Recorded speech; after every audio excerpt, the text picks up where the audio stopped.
अस्सलाम वालेकुम नाज़रीन, मैं हूं असद अली तूर अपने प्रोग्राम असद तूर अनसेंसर्ड में। आज जो समाअत हुई है ऑडियो लीक्स कमीशन के ख़िलाफ़ बने हुए 5 रुकनी बेंच की, तो ख़बर यह है कि जस्टिस काजी फ़ाइज़ ईसा की इन स्विंग यार्कर ने चीफ जस्टिस उमर बंदयाल के कदम उखाड़ दिए हैं। जो 5 रुकनी बेंच था वो 3 रुकनी कमीशन के आगे नहीं ठहर सका, जो उसने जवाब दाखिल करवाया, और 1 मिनट से भी कम की समाअत के दौरान चीफ जस्टिस उमर बंदयाल साहब कमरा अदालत छोड़कर चले गए। उन्होंने जाते हुए कहा कि हमने अभी कमीशन का जवाब नहीं पढ़ा, अभी अटॉर्नी जनरल का जो जवाब है वो नहीं पढ़ा, हम पढ़ेंगे उसके बाद आपको सुनेंगे, तो उसके लिए अगले हफ्ते देख लेते हैं। तो ऐसा लगता है कि उन्होंने जो रिक्यूज़ल का उनको कहा गया है उसके लिए मज़ीद टाइम गेन किया है मौजूद चीफ जस्टिस उमर बंदयाल साहब ने। और ये बड़ा ही दिलचस्प था।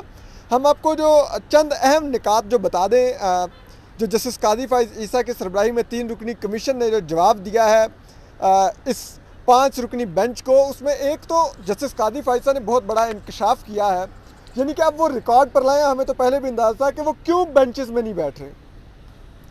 उन्होंने इस जवाब में लिखा है कि ये जो आपने 5 रुकनी बेंच बनाया है ये केस सुन ही नहीं सकता।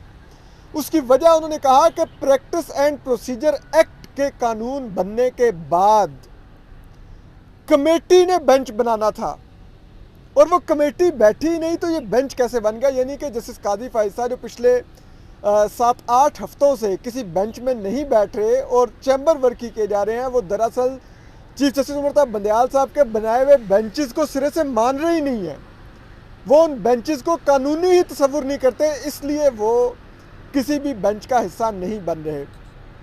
दूसरा जो उन्होंने बात कही, उन्होंने कहा कि ये जो ये कमीशन ने कह दिया मौजूद चीफ जस्टिस उमर बंदयाल साहब ने, जो कि लास्ट टाइम ऑर्डर लिखवाया था, कि ये एक रवायत रही है कि चीफ जस्टिस से कंसल्ट किया जाता है कि आप हमें जिसे कहते हैं कमीशन बनाने लगे हैं तो कोई जज दें। तो उन्होंने कहा कि कानून बहुत क्लियर है, इंक्वायरी एक्ट 2017, और आज तक ना उसको 6 साल में किसी ने बनने के बाद चैलेंज किया है, ना वो कालेदम हुआ है, तो ये कहाँ से आ गया कि चीफ जस्टिस से कंसल्ट किया जाएगा।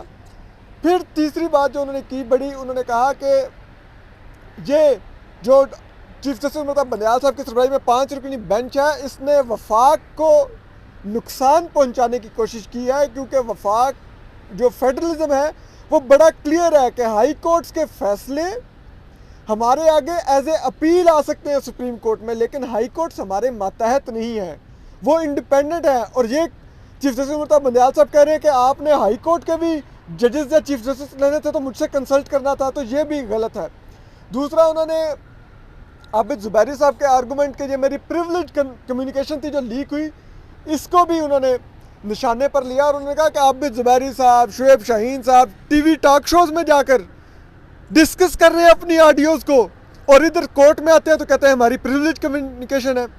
और जो सबसे बड़ी चीज़ जो उन्होंने की, उन्होंने कहा कि ये जो बेंच बना है इसमें मौजूद चीफ जस्टिस उमर बंदयाल साहब अपने कोड ऑफ कंडक्ट की खिलाफ वर्जी कर रहे हैं। जो कोड ऑफ कंडक्ट कहता है कि कोई भी जजेस अपनी ज़ाती मुफाद के लिए ना केस सुन सकता है ना अपनी ज़ाती मुफाद के लिए कुछ कर सकता है।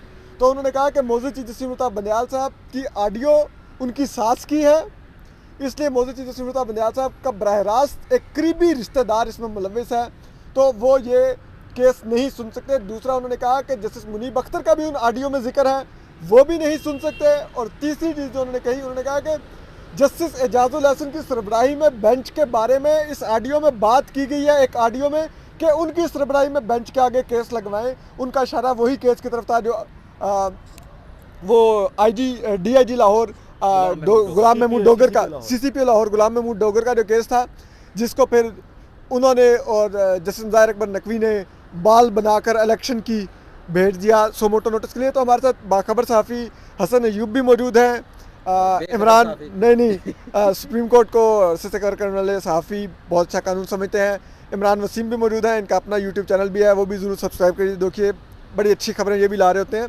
तो हसन, आज जब हम कमरा अदालत में आए थे तो हमें यही डिस्कशन हो रही थी, रिक्यूज़ करेंगे नहीं करेंगे, करेंगे नहीं करेंगे।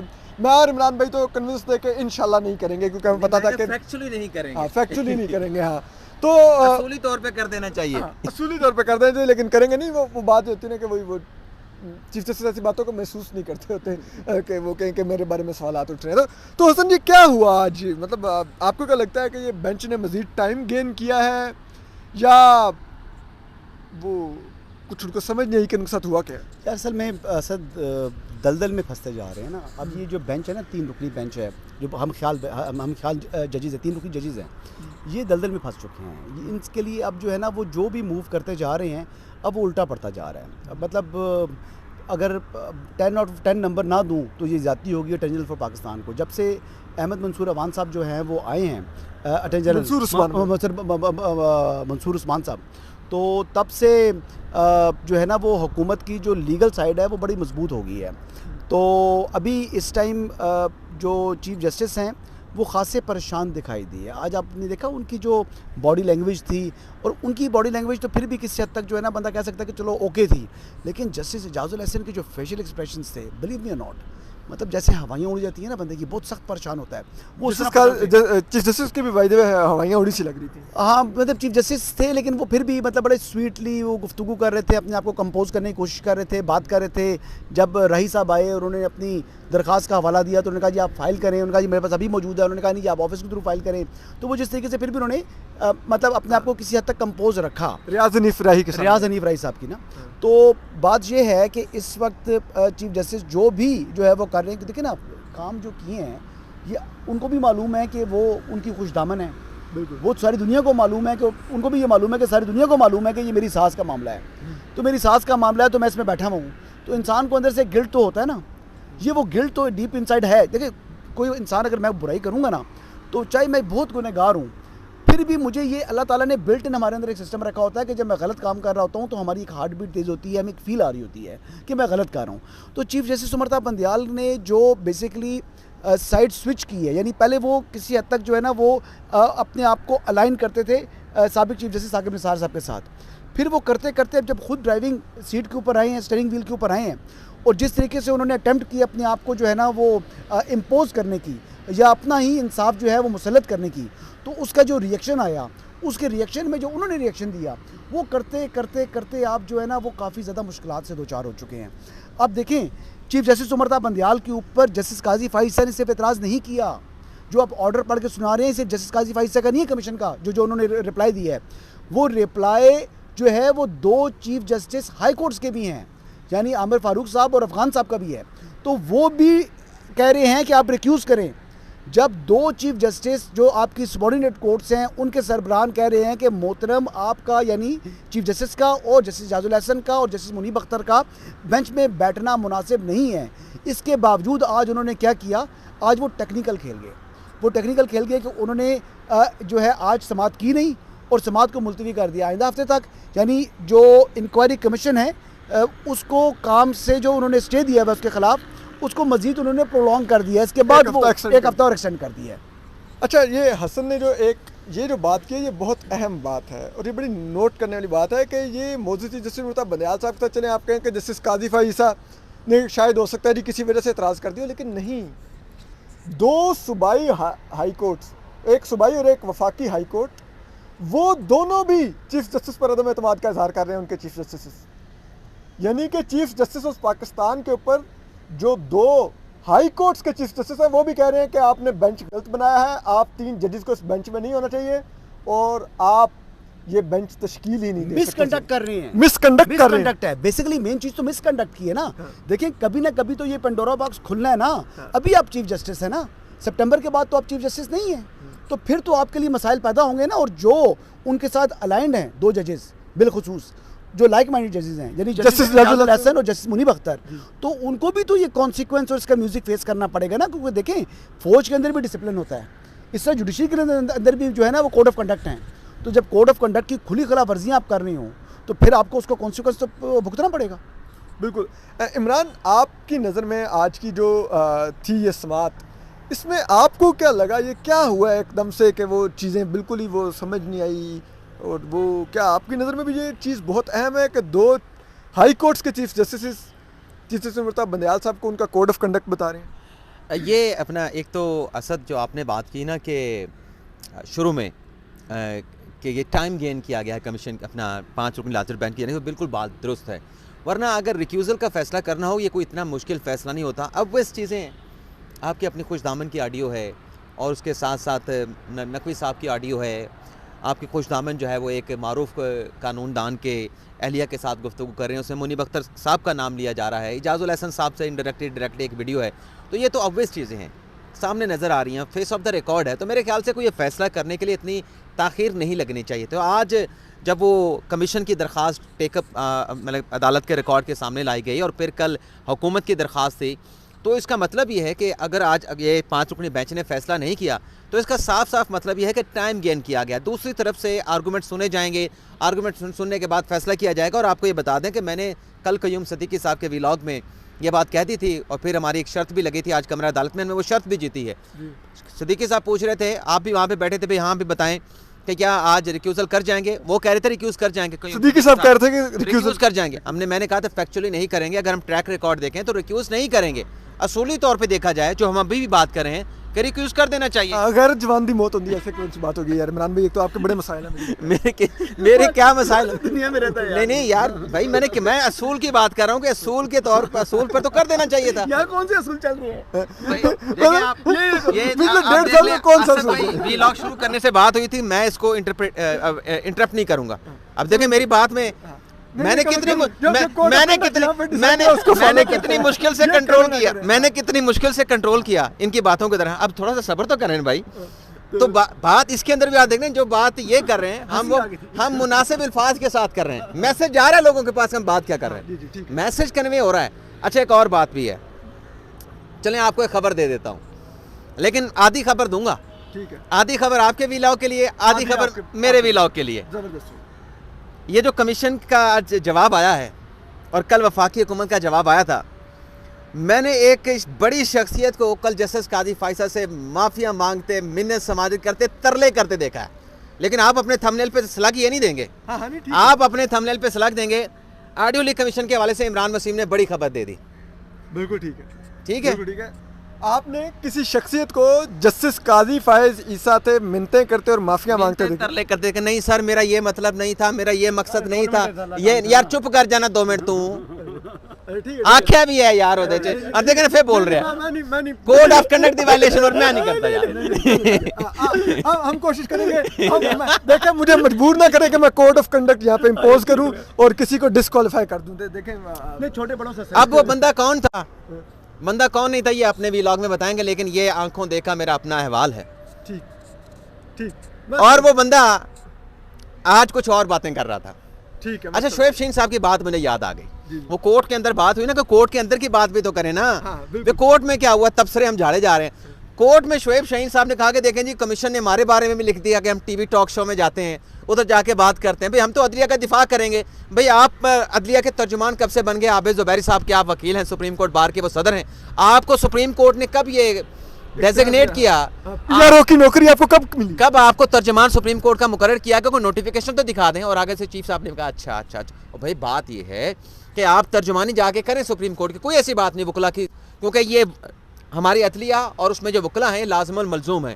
लेकिन बात यह है कि आप जाके अदलिया का दिफा नहीं कर रहे, वहाँ पे आप जाके ऑडियो लीक्स के ऊपर मुबैना तौर पे अपने जुर्म का दिफा कर रहे हैं, अपने लीक्स का दिफा कर रहे हैं, एक सियासी जमात पीटीआई का दिफा कर रहे हैं, जी उनका दिफा कर रहे हैं। आप सुप्रीम कोर्ट का दिफा नहीं कर रहे। अगर आप इस केस में आप लॉयर हैं, आबिद ज़ुबैरी साहब सदर हैं, वो इसमें पटिशनर हैं, तो जब आप जाके इन केसेस के ऊपर बात करेंगे तो आप सुप्रीम कोर्ट का दिफा नहीं कर रहे। आप अपनी उन गैर आइनी गैर कानूनी, हम ये कह रहे हैं कि गैर आइनी गैर कानूनी ऑडियोज़ हैं, आप वहाँ पे जाके अपने केस का दिफा करें। आज कमीशन ने अपने जवाब में क्या लिखा है कि बेनमुहतरमा बेनज़ीर भुट्टो केस के फैसले का हवाला तो दे दिया गया, लेकिन उसका पैराग्राफ 48 लिखा गया, पैराग्राफ 46 भी पढ़ लें। उसमें क्या लिखा गया है कि अगर कोई फ्रॉड है, कोई क्राइम है, कोई इस तरह की एक्टिविटीज़ है तो वो उसमें कवर नहीं होती। और जो राइट है अपना प्राइवेसी का, वो एब्सोल्यूट नहीं है, वो कानून के साथ मशरूत किया गया है, वो होम प्राइवेसी के हवाले से है, आपके अपने जो अहले खाना उनके साथ प्राइवेसी के हवाले से। अगर आप कोई ऐसी बात कर रहे हैं, जैसे अभी पिछले समाअत में आखिरी में कहा था ना काजी फैसल साहब ने कि अगर आप एक वकील जो है अपने क्लाइंट से बात कर रहा है कि जज 10 लाख रुपए मांग रहा है, कहता किसी जज के नाम पे अगर वकील 10 लाख मांगेगा तो क्या इसको प्राइवेसी क्लेम करेगा, privilege क्लेम करेगा?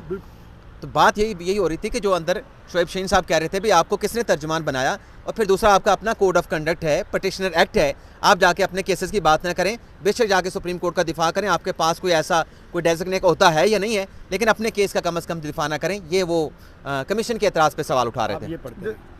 देखिए मैं अभी हसन अयूब साहब से भी ये पूछना चाहूँगा, बाद में करते हैं। हसन आपको क्या लगता है कि अब जो इन्होंने एक हफ़्ता तो टाइम गेन किया है, अब उसके बाद अगले हफ्ते कोई भी मंडे के बाद उन्होंने कहा किसी दिन भी हम रख लेंगे, जो समाअत होगी ये तीनों जजेस जिन पर कहा जा रहा है कि आप रिक्यूज़ करें, मौजूद चीफ जस्टिस मुर्तज़ा बंदयाल साहब, जस्टिस इजाज़ुल अहसन साहब और जस्टिस मुनीब अख्तर साहब, ये तीनों मौजूद जज साहबान रिक्यूज़ करेंगे या अभी भी इमरान खान की तरह डट के खड़े रहेंगे ये तीनों कप्तान? देखें अभी टू अर्ली है इस पर कमेंट करना। एक चीफ जस्टिस के लिए तो रिक्यूज़ करना जो है ना वो तो मस्ट हो चुका है, लेकिन जस्टिस मुनीब अख्तर और जस्टिस इजाज़ुल अहसन उनके बारे में उनके बारे में रिक्यूज़ल के हवाले से आप पहले मैं हतमी तौर पर नहीं कह सकता कि वो रिक्यूज़ करेंगे या नहीं करेंगे। वैसे मुझे भी दिलचस्पी होगी, ज़रा पढ़ दें, मैं भी समझ आ जाएगी क्या कहते हैं। हाँ, खान साहब ने, इमरान खान साहब ने पीटीआई के चेयरमैन हैं, आज बेल के लिए इस्लामाबाद हाई कोर्ट आ भी रहे हैं। उन्होंने एक ट्वीट किया है, उन्होंने कहा है कि पाकिस्तान कानून की हुक्मरानी के इंडेक्स में 140 में से 129वें नंबर पर था। इससे पहले कि पीटीआई के ख़िलाफ़ क्रैकडाउन शुरू किया गया और हमारे बुनियादी हुकूक पर ऐसा हमला किया गया जिसका कौम ने पहले कभी तजुर्बा नहीं किया था। आज हम म्यांमार और सूडान की सतह पर गिर चुके हैं जहाँ ताकत, हक है और कानून है। कानून की हुक्मरानी के बगैर हमारे पास ना जमहूरियत, आज़ादी होगी और ना ही खुशहाली होगी और ना ही मुस्तकबिल। यानी कि वो कह रहे हैं कि सूडान और म्यांमार कि उनके जाने से पहले 129 पे था और उनके खिलाफ क्रैकडाउन हुआ तो पाकिस्तान बन गया सूडान और म्यांमार। वो अदलिया की आज़ादी को अपने ख़िलाफ़ मुकदमात से मशरूत कर रहे हैं। यस, वो कह रहे हैं कि अगर मेरे ख़िलाफ़ कोई क्रिमिनल केसेस हैं या मेरी जमात के ख़िलाफ़ कोई क्रिमिनल केसेस हैं, हम चाहे कोर कमांडर के घर पर हमला करें, चाहे हम जो है GHQ पर हमला करें, चाहे हम जितनी भी फ़ौजी तनसीबात हैं, शोधा के जो मोनूमेंट्स हैं उनको जला दें, रेडियो पाकिस्तान जला दें, हम जो मर्ज़ी करें, लेकिन अगर हमारे ख़िलाफ़ क्रिमिनल कार्रवाई होगी तो फिर ये अदलिया की आज़ादी पर हमला है। ओ अल्लाह के बंदे, ये पता नहीं कौन सी दुनिया में रहते हैं कप्तान साहब। कप्तान साहब का पता है, मुझे समझ नहीं आ रही कि ऐसा अजीब सा कॉन्फिडेंस वो लेकर आ रहे हैं। वो शायद समझ रहे हैं कि जो बैरूनी ताकतें हैं वहाँ से या इंटरनेशनल मीडिया उनको थोड़ा सा प्रोजेक्ट कर रहा है तो इससे वो बच जाएंगे। एक बात याद रखिएगा, जहाँ पर आप रह रहे हैं ना वहाँ की ग्राउंड रियलिटीज़ भी होती हैं, और खान साहब के सपोर्टर भी समझ रहे हैं कि शायद जो है ना ये कोई टेम्प्रेरी काम है। ये टेम्प्रेरी काम नहीं है, ये 9/11 हुआ है, जैसे अमेरिका के साथ 9/11 था, इस तरह 9th में पाकिस्तान के लिए है। रियासत पाकिस्तान ने और इवन के अवाम ने इसको बड़ी संजीदगी से लिया है, और जिस संजीदगी से लिया है उसके बाद ये मामला जो है यहाँ पर थमने वाला हफ्ते 2 हफ्ते में कूल डाउन होने वाला नहीं है। जो खबर ये है कि जो 3-4 दिन पहले क्योंकि एक साजिश हो रही थी तो उसके बाद उन्होंने जो गिरफ्तारियाँ थी उनमें पॉज आ गया था, वो दोबारा फैसला हो चुका है, अब दोबारा गिरफ्तारियाँ होने जा रही हैं और बड़ी मैसिव अरेस्ट होने लगी हैं। अब क्रैकडाउन होगा, कुछ लोग छुपकर जो है वो बताया जा रहा है कि चतराल पहुंच गए हैं, कोई छुपकर जो है वो कराची पहुंच गए हैं, कोई पंजाब वाले, कोई जो है वो कराची वाले उठ के कहीं भागने की कोशिश कर रहे हैं, तो उनको छोड़ा नहीं जाएगा। वो यार वो जीबी नहीं, वो बाहर के मुल्क भी हो ना तो वहाँ से भी पकड़ के उनको ले आएंगे। अगर वो संजीदगी दिखाए, और ऐसी संजीदगी दिखानी है तो इन लोगों ने अरेस्ट होना ही होना है। तो जिन लोगों ने अरेस्ट होना है वो फरार, उनको टाइम मिल गया, ब्रीथिंग स्पेस मिल गई है, क्योंकि उन्होंने जो है अपनी गिरफ्तारियाँ रोक दी थी। तो अब दोबारा से रात को भी मैंने ट्वीट किया था कि खान साहब अब आपने घबराना नहीं है।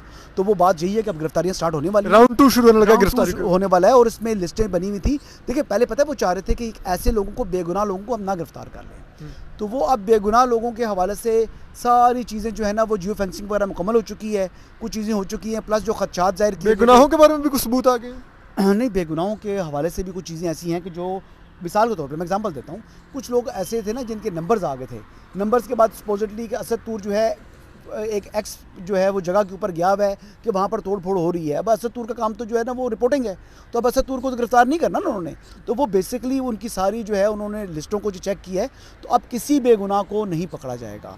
लेकिन जो बंदा आपसे गिरफ्तार होगा ये है कि उससे पहले ही उसका जो वर्क हो चुका होगा कि ये बंदा मुलव्वस है, इसलिए वो उसको पिक किया जाएगा। हाँ, और मीडिया के हवाले से भी इतलात आ रही हैं कि मीडिया के भी कुछ लोगों को जिन्होंने एंटी स्टेट नैरेटिव रखा हुआ है तो उनकी गिरफ्तारियां होंगी। अब उनकी गिरफ्तारियां हों, मैं तो कहता हूं कि अगर गिरफ्तारी हो तो कानून के मुताबिक उनको अदालतों में पेश किया जाए, अबडक्शन नहीं होनी चाहिए। लेकिन जो आई फियर कि कई दफ़ा जो है जिस तरह भी हालिया दिनों में चल रहा है, जो लोगों को जो है ना वो उठा लिया जाता है, पता भी नहीं चलता, किसी कोर्ट ऑफ लॉ में प्रोड्यूस भी नहीं करते और कोई एजेंसी मानती भी नहीं कि हमने उठाया है, तो ये अमल शायद ना हो। ये एक फियर की बात है जो जिसका मुझे एक डर लगा हुआ है, क्योंकि देखिए in the end of the day जो सा भी वो नैरेटिव सेल करते हैं तो वो हमारे पेटी भाई। ठीक है। अच्छा, ये पेटी भाई क्या होता है? पेटी भाई देखें, अगर जहाँ पे कानून की वायलेशन हो रही है ना, वहाँ पे कोई किसी का भाई नहीं, वहाँ पे मुल्ज़म है बंदा, वो चाहे साफी है, कानून के चाहे मुताबिक पेश मुल्ज़म, करें अदालत में, सब बिल्कुल पेश करें, मैं तो वो ये कह मुल्ज़म रहा है, वो मुल्ज़म है, चाहे वो डॉक्टर है, चाहे वो साफी है, चाहे वो आम शहरी है। अगर कानून की वायलेशन हुई है तो ये आपकी बात से मैं इत्तफाक करता हूँ, लेकिन ये नहीं पेटी भाई है। पेटी भाई कोई जुर्म किया है तो कोई पेटी भाई वाला दिफा नहीं मैंने कि ये उसका नहीं दिफा कहा करने के कि लिए आ आप जाए। उसको गिरफ्तार ना करें, ये कह रहे हैं मैं उसको कहता हूँ court of law उसको produce करें। कोर्ट ऑफ लॉ में प्रोड्यूस पुलिस करें को और लेकर। बताया जाए कि कौन सी एजेंसी ने उसको उठाया है, हाँ। और वो ला हमारे पुलिस पेटी को। भाई, उनके लिए मैं आवाज़ उठाऊंगा। ये नहीं, अगर उसने जुर्म सरजद किया फिर क्यों आवाज़ उठाएंगे? सिर्फ साफी होने के नाते। मैं ये कह रहा हूँ कि मैं उसके लिए आवाज़ ये उठाऊंगा कि उसको गिरफ्तार करें, लेकिन किसी एजेंसी में कोर्ट ऑफ लॉ में प्रोड्यूस करें हाँ, और ये- एजेंसी ये- माने। ये बात ठीक मैं है। तो ये बात कर रहा हूँ। हाँ, अच्छा गुस्सा वैसे नहीं करें। हाँ, अच्छा वैसे एक बात मैं आप लोगों को बड़ी मज़े की एक खबर दूं।